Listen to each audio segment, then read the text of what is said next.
Les couleurs, voilà ce qui nous frappe d'emblée lorsqu'on découvre la Chine.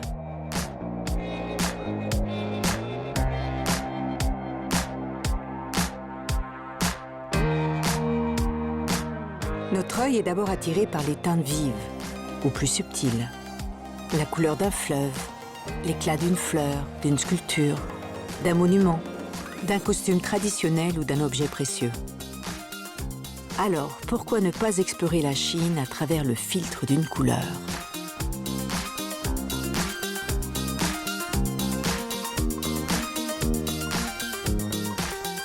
Dans la culture chinoise, le bleu est depuis des siècles le symbole du ciel, mais aussi de la pureté et de la fraîcheur.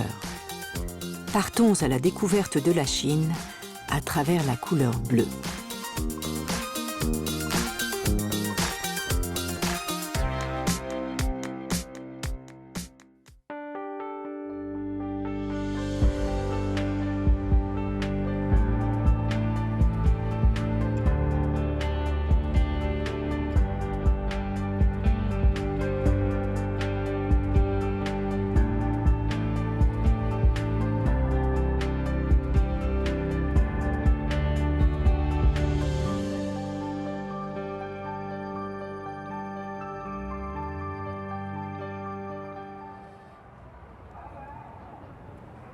Au nord-ouest de la Chine, s'étend à 3200 mètres d'altitude le haut plateau tibétain bordé par le massif montagneux du Kunlun.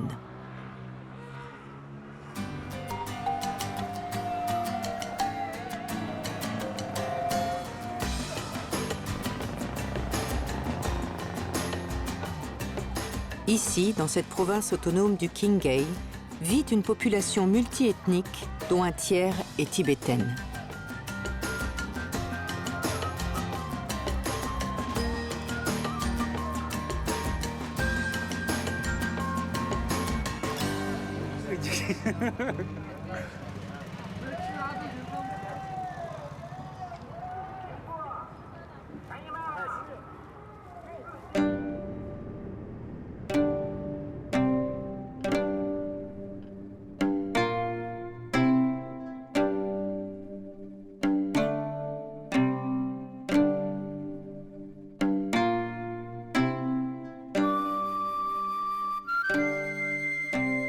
Sur ce haut plateau plus étendu que la France, le bleu du ciel se reflète dans le plus grand lac salé de Chine, le lac Qinghai, aussi appelé la mer Bleue.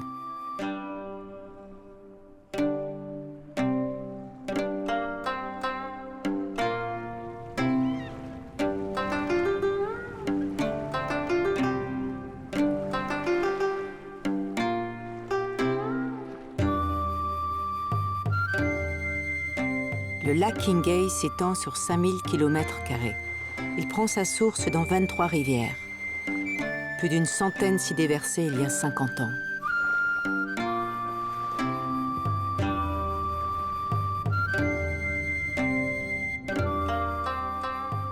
Aux yeux des Mongols et des Tibétains, c'est un lac sacré qu'ils appellent Kokonor, le lac bleu.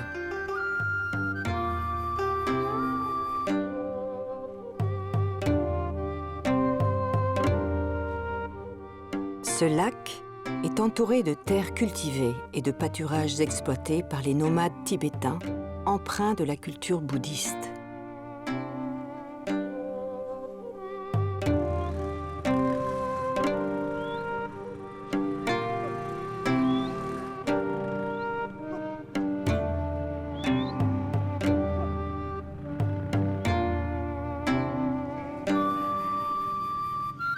Ils vivent en harmonie avec la nature au milieu de leurs troupeaux.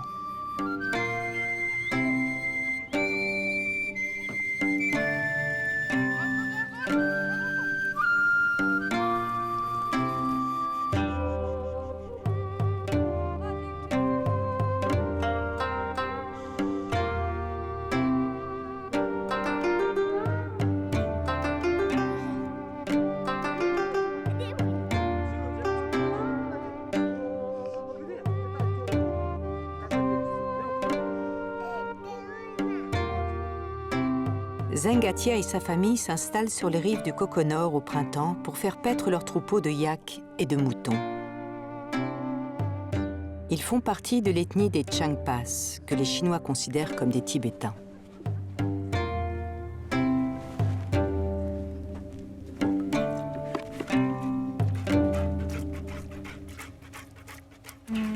C'est comme ça qu'on traite les bêtes.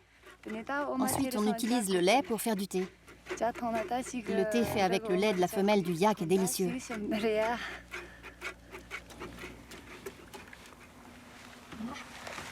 Maintenant, je vais en traire une autre.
J'ai terminé la traite.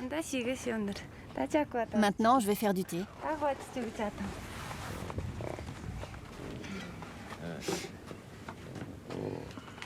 On ajoute le lait là-dedans et on mélange. Quand on le boira, on va se régaler.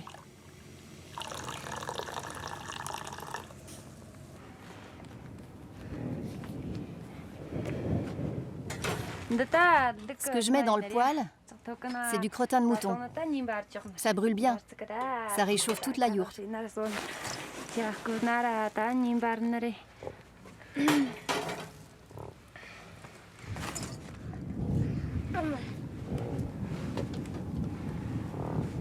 Avec ce feu, le thé va bouillir.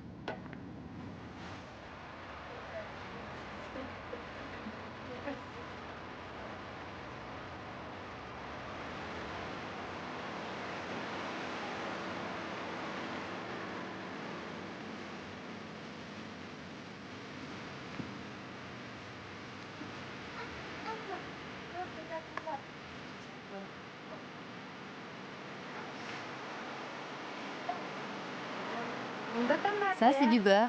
Et ça, du fromage. En dessous, c'est de la tsampa.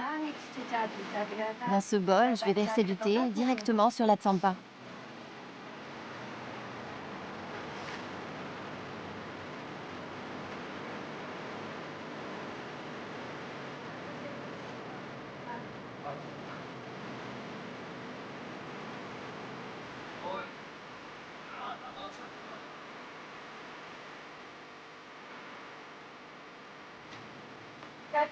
Kato, après le thé, il faudra aller voir les bêtes. Oui. Kato, bois ton thé. Voilà. Tu prends du pain? Allez. Prends ce morceau de pain.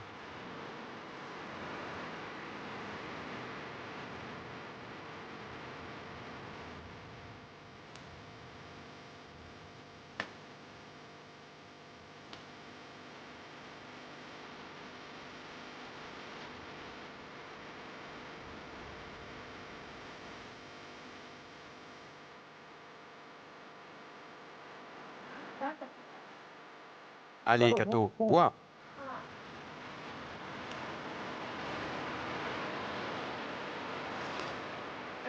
Kato, après avoir bu le thé qu'a fait maman, tu iras voir les bêtes avec ton père. Tu vas aller aider ton père. Maman va rester à la maison et barater le lait. Mange bien et va surveiller les bêtes. Tiens, Kato. Merci.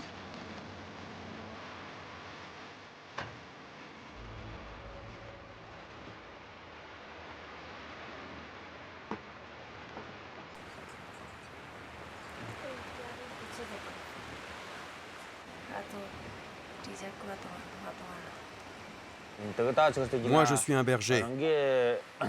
Je ne suis pas très doué pour m'exprimer. Nous, on est des nomades de Kokonor. Nous gardons les yaks et les moutons, c'est ce qui fait de nous des nomades. Nous sommes descendus au printemps, c'est notre campement d'été. À l'automne, on repartira.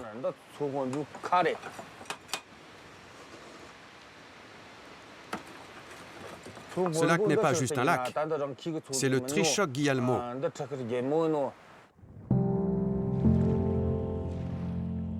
Selon la légende, le lac serait né d'une source magique, où la reine Trishok Gyalmo envoya sa fille puiser de l'eau chaque jour. Cette source était couverte d'une pierre, mais un jour, la fille de la reine oublia de remettre la pierre, et la source jaillit et inonda complètement la plaine de son eau bleue.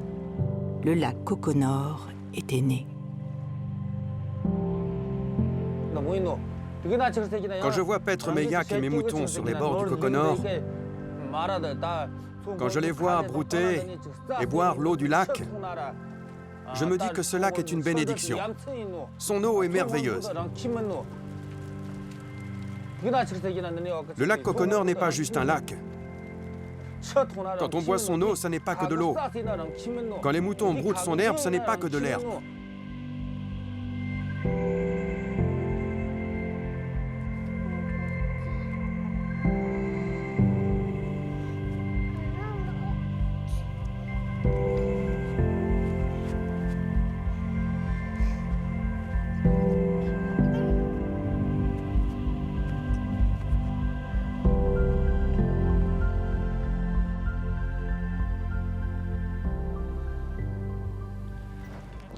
Regarde, on doit faire comme ça. Le tapis du dessous n'est pas bien mis. Il faut que je tire un peu, là. La ceinture, on la passe comme ça et on l'attache là. La longe n'est pas assez longue. Va me chercher une corde. Donne ça, fiston.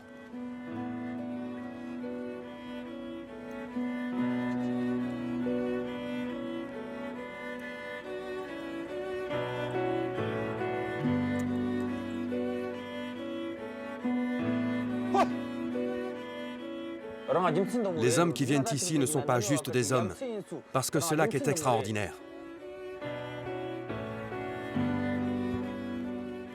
Quand on boit cette eau, lorsque l'on regarde le lac, on a l'esprit heureux et on se réjouit.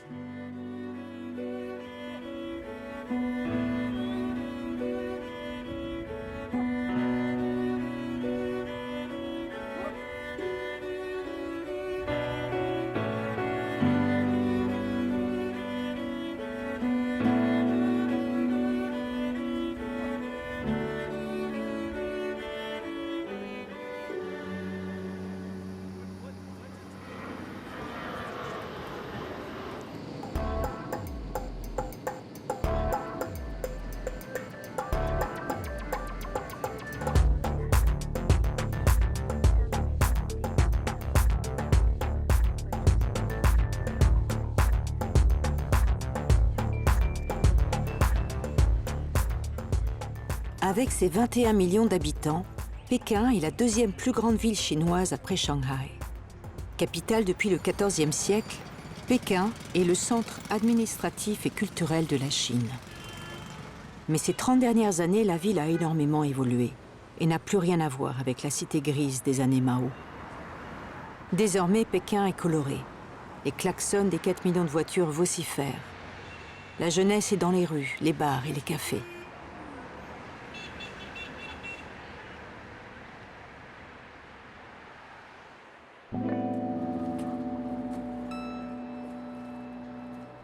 De nouveaux quartiers émergent, comme le quartier 798, symbole d'une communauté artistique avant-gardiste. Plus de 300 artistes chinois y résident ou possèdent des ateliers.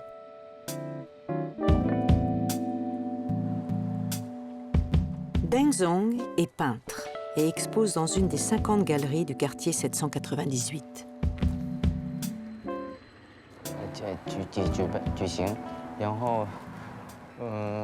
On peut dire que cet endroit fait partie des lieux cultes de Pékin. J'aime ce Pékin.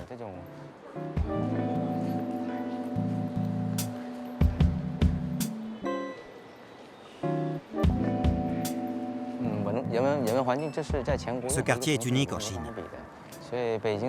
Pékin s'ouvre culturellement. Et je trouve ça formidable.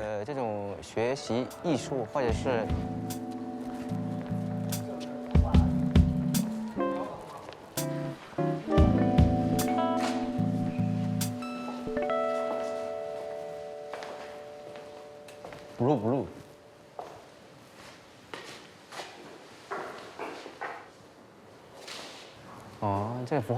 Cette peinture est intitulée « Mer et ciel à l'infini ». Je l'ai peinte en très peu de temps, peut-être 10 minutes. Toutefois, elle est chargée d'émotions.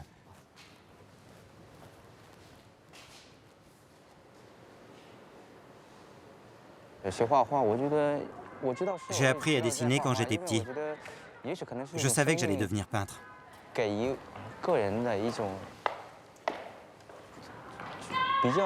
Je pense que la nature donne simplement un don à chacun.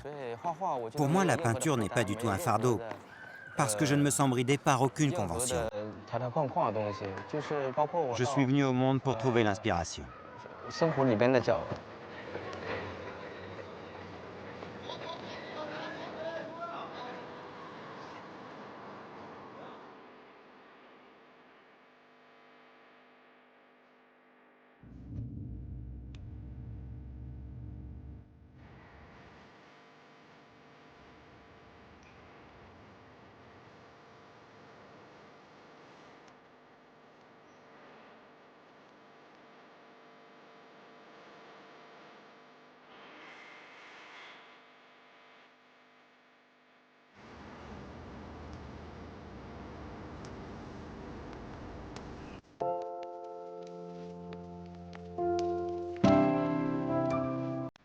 Pour ses peintures, l'artiste utilise la technique de l'aquarelle à l'encre de Chine.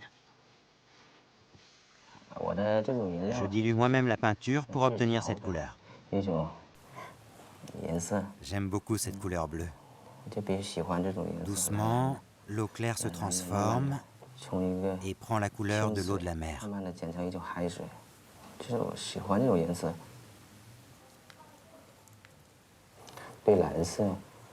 En ce qui concerne la couleur bleue, il ne fait aucun doute que chacun en a une conception différente.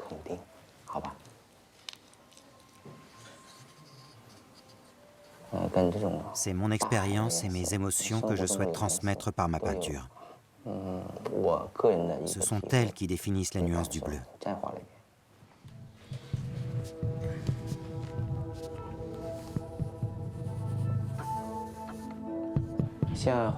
Je fais un tracé ici et là, je m'arrête, et puis naturellement ma composition prend forme. Quand je peins, je me laisse porter. Je m'affranchis de la contrainte de faire une esquisse ou un brouillon préliminaire. J'estime que ça rend le processus artistique moins efficace. Parfois, quand vous peignez, vous êtes subitement inspiré par quelque chose. Vous n'avez alors d'autre choix que de laisser libre cours à votre spontanéité.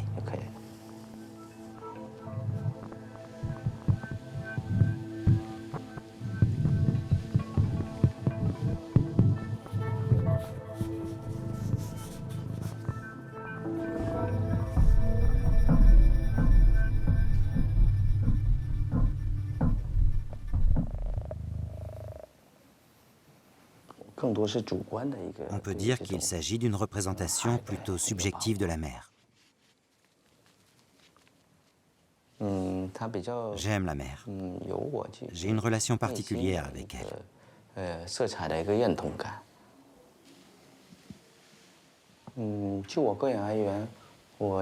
La mer qui borde ma ville natale reste ma préférée, car je la connais bien. Pour vous donner un exemple, quand je peins des choses que je ne connais pas bien, mon coup de pinceau n'est pas très naturel. C'est pareil avec la mer. Même si la couleur bleue de la mer de ma ville natale n'est pas très pure, elle me rassure.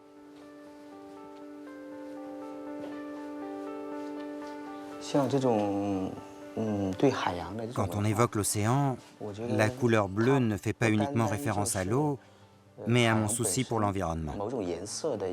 Je l'associe de plus en plus à cet enjeu. Les artistes contemporains se préoccupent de plus en plus de l'environnement.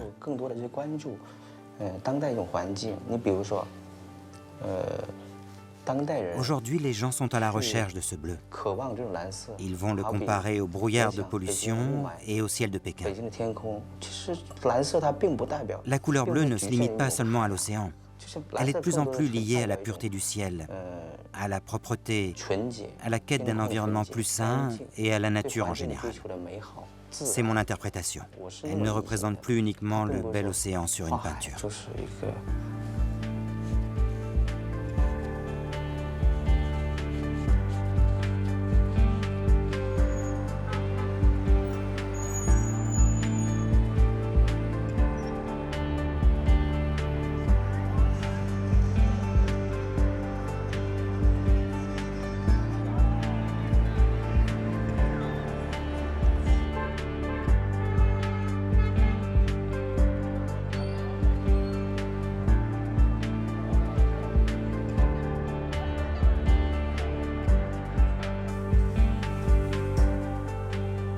Face à la modernité de certains quartiers de Pékin, il est difficile d'imaginer aujourd'hui qu'on ait trouvé ici des traces de civilisation datant de 300 000 ans.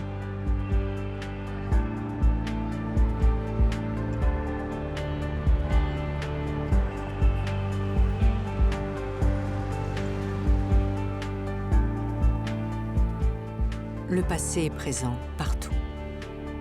Le Temple du Ciel, avec ses tuiles bleues, est une de ses représentations les plus emblématiques. Son origine remonte au XIVe siècle, à l'époque où l'empereur était considéré comme le fils du ciel, chargé de faire le lien avec l'autorité céleste pour préserver le bon ordre sur Terre.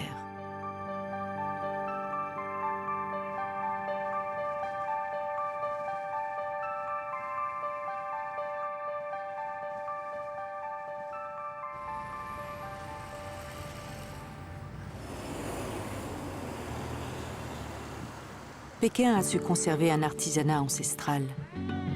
Lorsqu'on s'aventure dans ces faubourgs, on peut alors découvrir de petits ateliers qui entretiennent des savoir-faire très anciens. C'est ici, à 1 heure de voiture du centre de Pékin, que l'on trouve un art encore très prisé chez les Chinois et les collectionneurs du monde entier. L'art de la porcelaine bleue. Une technique inventée en Chine entre le 7e et le 10e siècle.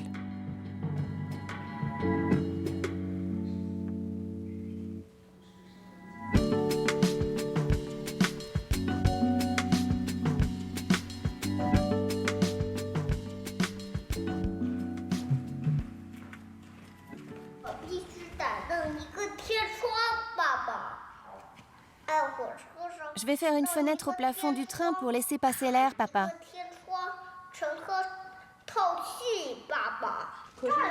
Mais il manque une roue à ton train. Non? Tu ne veux pas lui rajouter une roue? 1, 2, 3. 1, 2, 4. Et ton train n'a pas de phare? Il risque de rentrer dans un autre train qui arrivera en face. Le train a éteint ses phares. Ah oui? Guang Zhangliu et sa famille vivent de l'art de la porcelaine depuis une quinzaine d'années. C'est ici, dans l'atelier familial, que les pièces de porcelaine sont tournées. La porcelaine est une céramique, au même titre que la terre cuite ou le grès.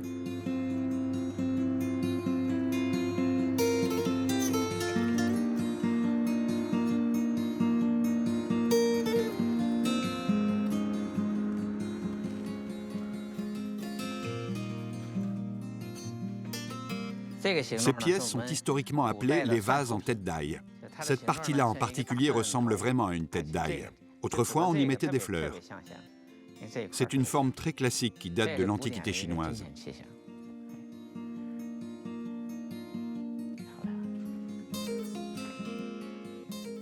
Voici les vases de la voûte céleste. On pose ce type de vase sur une table, c'est un signe bénéfique, un symbole de paix. Le mot ping signifie le vase et an la table, ce qui donne pinyan, la paix.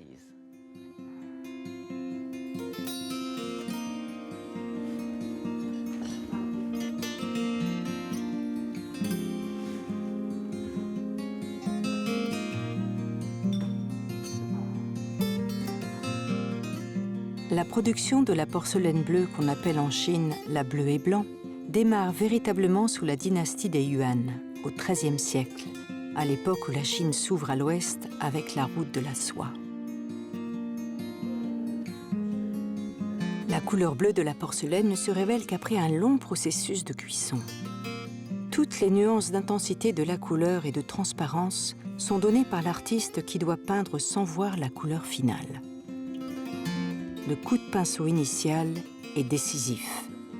Il se fait sur la poterie avant son passage au four, ce qui ne laisse aucune place à l'erreur.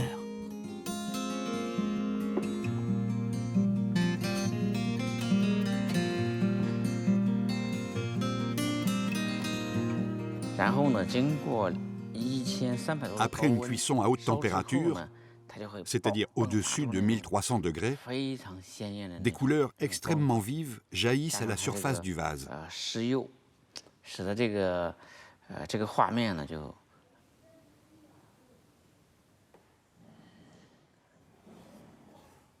Ces pigments que nous utilisons furent importés des pays musulmans, notamment de l'Empire perse, sous la dynastie Yuan entre les XIIIe et XIVe siècles. À l'époque, on l'appelait le cobalt persan. Ce matériau est semblable à l'encre de Chine dans son application. La méthode des 4 nuances s'applique aussi au cobalt. La couleur peut être dense, légère, foncée ou claire.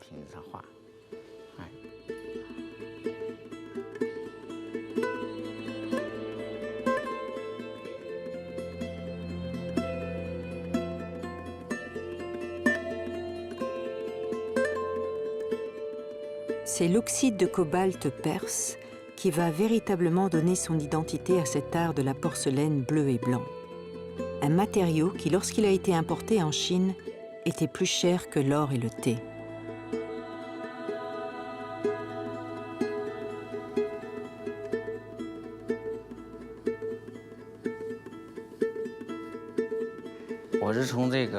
Il y a 6 ans, j'ai commencé à apprendre à fabriquer et à peindre les céramiques de type bleu et blanc. L'expérience m'a appris que la peinture sur céramique devait s'harmoniser avec la forme des objets. Le dessin est en 3 dimensions, comme une sculpture. Ça n'est pas comme sur du papier où la surface est plane.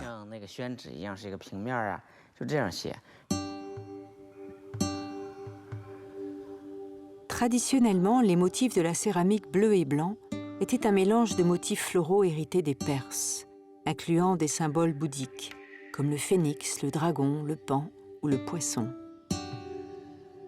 Les 2 artistes essaient de renouveler l'art de la porcelaine en peignant des motifs plus contemporains.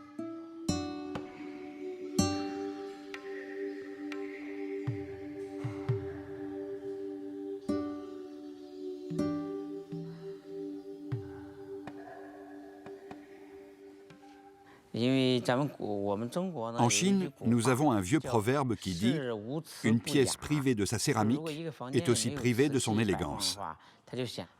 C'est-à-dire que si dans cette pièce, il n'y a pas de céramique, ça n'est pas une pièce raffinée. Un vase de céramique bleu et blanc, ça change l'atmosphère d'une pièce. Cela indique que l'on est chez des gens cultivés. C'est pour cette raison que les céramiques se vendent très bien et qu'elles ont une certaine valeur. Le prix des céramiques de type bleu et blanc est très élevé. Les vases de la dynastie Yuan, notamment. Par exemple, il y a une dizaine d'années, un célèbre vase de cette dynastie a été vendu pour plus de 100 millions de yuan, 13 millions d'euros.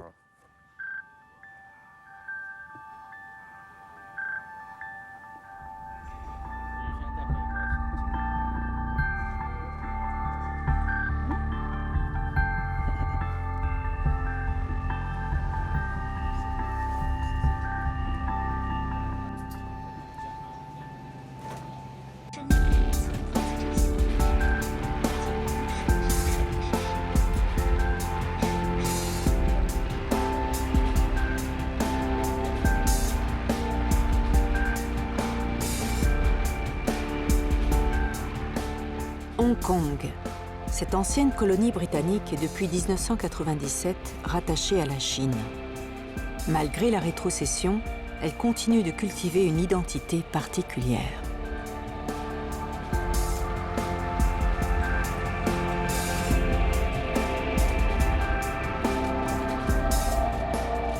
À 1 heure de route à l'ouest de l'île de Hong Kong, dans les nouveaux territoires, se trouve le village de Tai O, sur l'île de Lanto.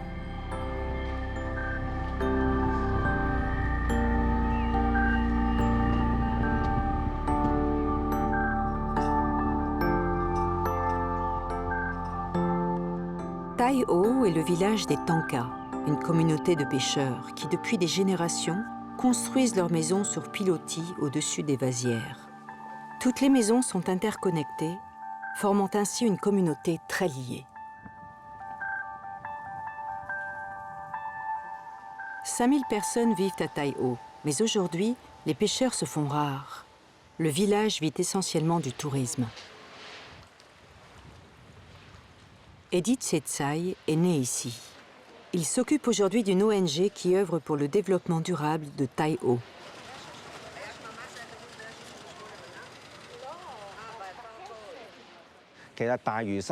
L'île de Lanto est une île très importante pour nous les Hongkongais, car elle possédait un grand port d'échange. À une époque, beaucoup de navires de pêche étrangers, comme les Portugais par exemple, passaient par l'île de Lanto pour se rendre dans les mers de Chine. Jusqu'à la dynastie des Ming, l'île de Lanto était même une base navale d'importance.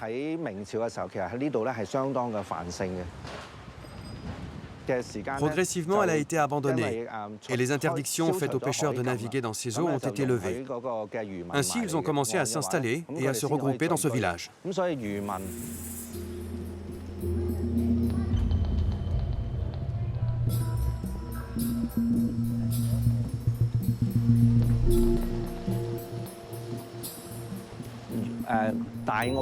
Géographiquement, l'île de Lanto se trouve dans un estuaire où l'on peut trouver aussi bien des poissons d'eau de mer que d'eau douce. Donc les pêcheurs n'avaient pas besoin de naviguer bien loin pour trouver des bancs de poissons. C'est aussi la situation géographique de l'île qui a attiré les pêcheurs. La baie de Lanto est située dans un endroit abrité du vent. C'est idéal pour que les pêcheurs soient en sécurité.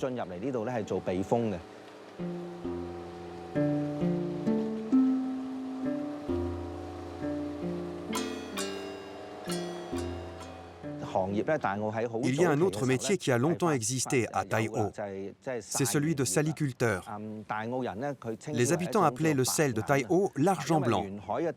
Grâce à l'estuaire, l'eau de mer arrivait sur les terres et créait des marais salants. Ici, pendant longtemps, le sel alimentaire a permis aux habitants de vivre. Ils l'échangeaient contre d'autres denrées alimentaires en Chine intérieure.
Ici se trouve une école publique.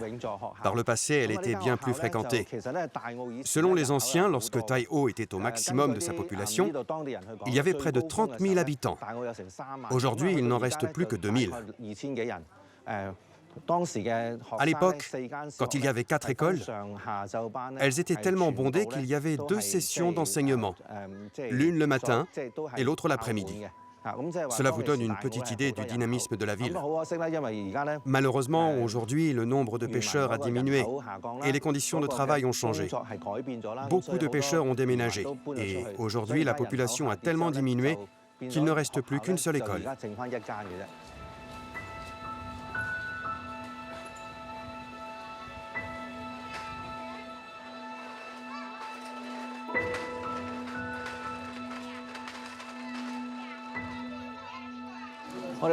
Tai O possède 3 attraits principaux: le climat, l'ambiance et la sécurité. Voici une particularité de Tai O. C'est le fauteuil de la paix. Ici, nous sommes les seuls à en avoir un comme celui-là. C'est un fauteuil roulant. Non seulement les habitants du quartier peuvent l'utiliser, mais aussi les touristes qui en auraient besoin pour aller chez le médecin ou tout autre déplacement. Il est donc rangé dans cette caisse en libre service. On ne la ferme jamais à clé car les habitants doivent pouvoir en disposer si besoin. Cette installation unique démontre l'entraide qui existe entre les habitants de cette cité, mais aussi la sécurité qui règne ici.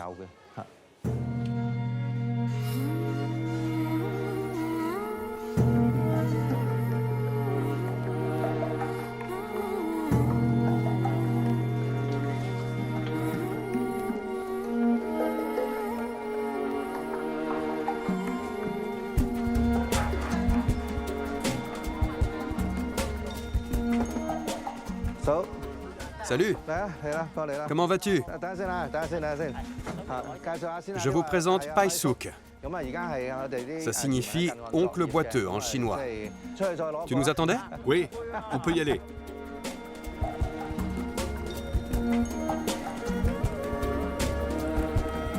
Pai Suk a 65 ans. Il fait partie des rares habitants de Tai O qui continuent à vivre de la pêche.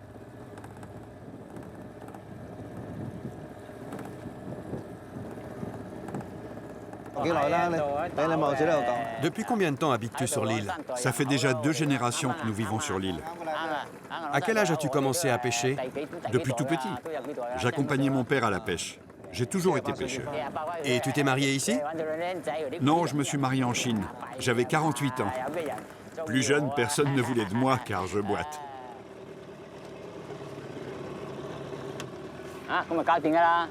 Il y a beaucoup de houle. Je vous avais prévenu. Ici, on pêche des poissons d'eau douce, mais aussi d'eau de mer. Ça dépend de ce qui vient dans notre filet. Et avec de petits filets, on peut attraper des crevettes. Parfois, on en pêche 1 kilo, parfois 2. Oh, il y a plein de petits poissons. Ah oui, je vois. Ils sont petits et mignons. Ce sont des poissons tambours à gros yeux. Ah oui, Attention, leurs nageoires sont pointues. je vois. Si t'es pas habitué, tu peux te blesser. Même moi, ça m'arrive parfois. Tu vois, c'est simple d'être pêcheur. Il suffit d'arrêter son bateau pour attraper des poissons. En général, je n'utilise pas de filet pour pêcher ce type de poissons, car ils sont trop petits pour qu'on les vende. Ils ne valent pas grand-chose.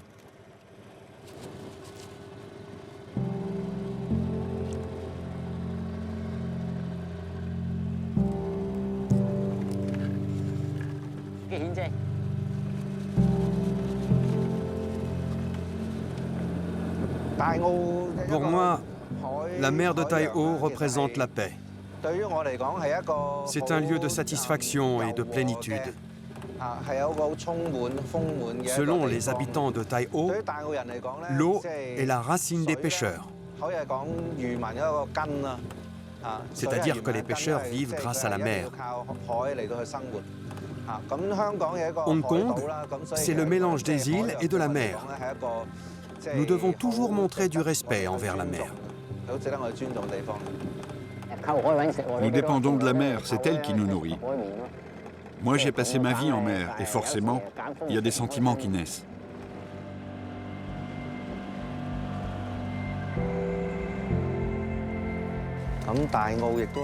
Tai O est unique. C'est la seule ville authentique de pêcheurs qui subsiste à Hong Kong aujourd'hui. Elle rappelle aux citadins que la vie peut être plus simple et sereine. Elle nous fait réfléchir sur notre vie. Qu'est-ce que la vie? A-t-on besoin d'une vie citadine trépidante ou plutôt d'une vie sereine?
La ville de Nantong s'est bâtie sur le Yangtze, le fleuve bleu, dans une région où le climat est particulièrement propice à la culture du coton.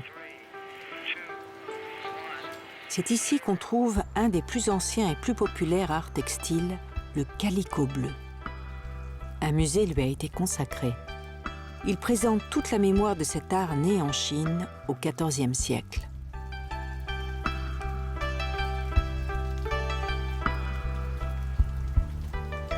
Le musée a été fondé par une famille de fabricants, dont Ling Shuwu est la fille aînée. Après des études d'art appliqué, elle se consacre au musée et à la transmission de la technique de fabrication du calicot bleu.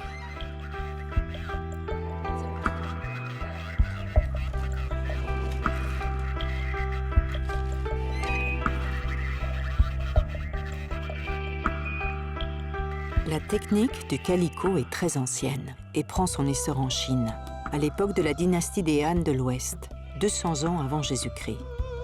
À l'origine, c'était un savoir-faire qui se transmettait de mère en fille.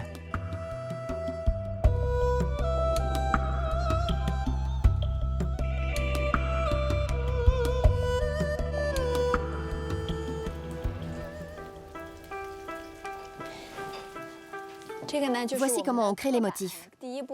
Alors, toutes les formes doivent être tracées sur du papier, puis découpées.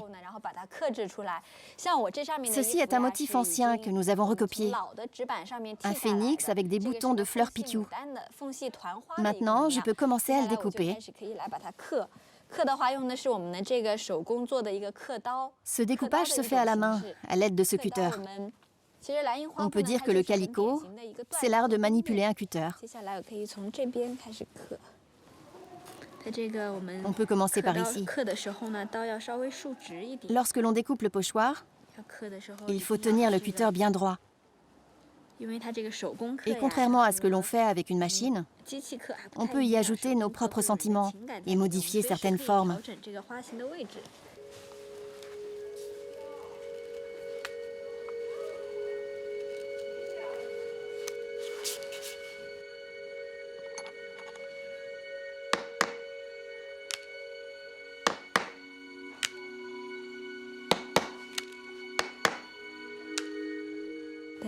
On va mettre ça sur le tissu blanc. J'ai déjà préparé l'enduit. Tout est bien mélangé. La pâte est composée de haricots jaunes et de chaux. Si la pâte contient les bonnes proportions entre les ingrédients, elle va bien adhérer au tissu. La pâte à base de haricots jaunes est collante et la chaux se solidifie vite. C'est pour ça que l'on a choisi ces ingrédients. Le peuple nous a transmis ce savoir-faire depuis des centaines d'années.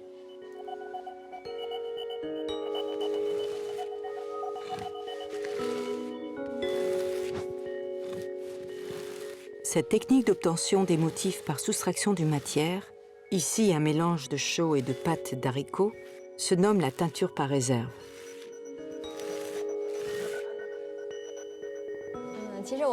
J'ai toujours été entourée de ces tissus.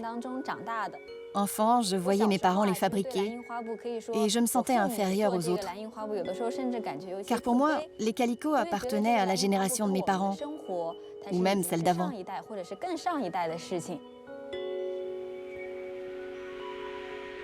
En les regardant faire, ma curiosité a été attisée. De plus, quand j'étais en vacances, je faisais le guide pour les groupes d'enfants qui venaient visiter cet endroit. Et même si je finissais couverte de teinture bleue, ça m'amusait vraiment.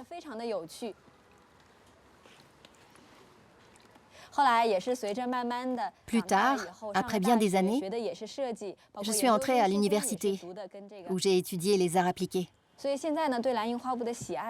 Mon père m'a aussi présenté à de nombreux artistes de sa génération. Alors j'ai peu à peu approfondi ma connaissance de l'art du calicot et j'ai pu en saisir l'essence.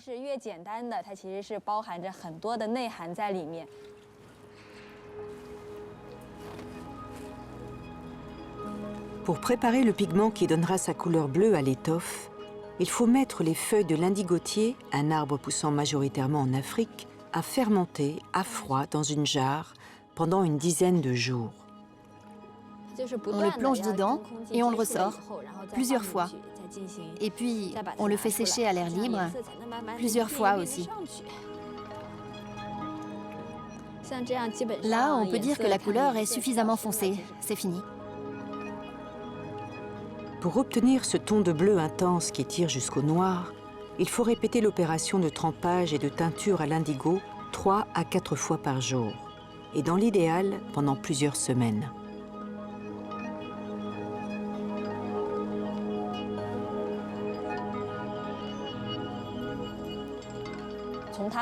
Le calicot est certes un assemblage de motifs et de couleurs très simples, mais les choses les plus simples recèlent souvent une profondeur insoupçonnée.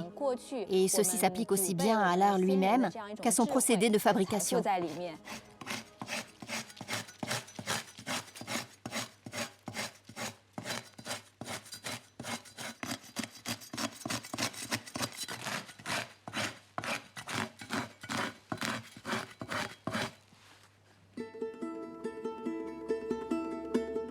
Ces tissus servaient à la confection de vestes, de grands jupons plissés ou encore de parures de lit qui étaient offerts lors de cérémonies traditionnelles comme les mariages, les enterrements ou certaines fêtes de village.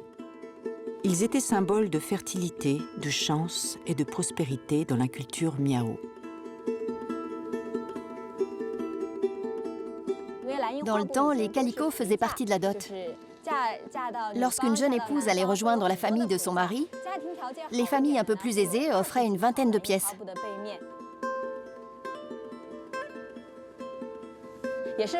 Si les gens souhaitaient posséder de tels tissus regorgeants d'images, c'est qu'ils exprimaient leurs envies. Aujourd'hui, nous en savons plus sur leurs aspirations en regardant ces tissus qui faisaient partie de leur quotidien.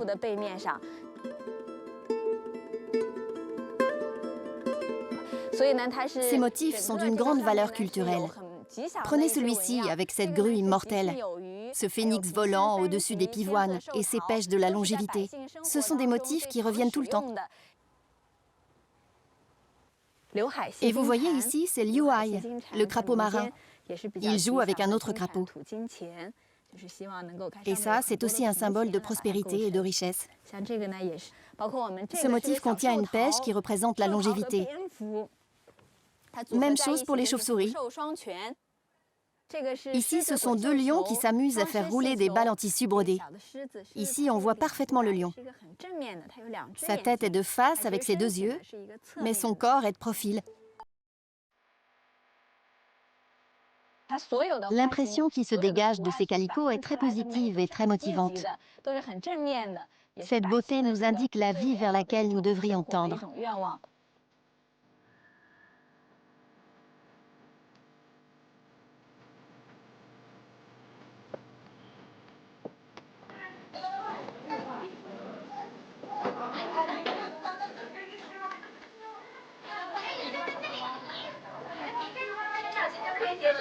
Regardez-moi bien, je vous montre. On peut plier le tissu en triangle. Plus il est petit, et plus c'est facile à attacher.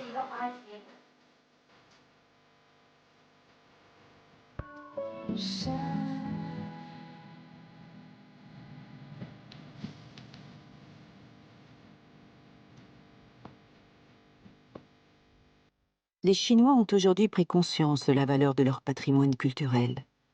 Le calicot bleu en fait partie. C'est à l'école que commence cette prise de conscience. Et peut-être qu'un jour, un de ces enfants reprendra le flambeau de cette technique ancestrale.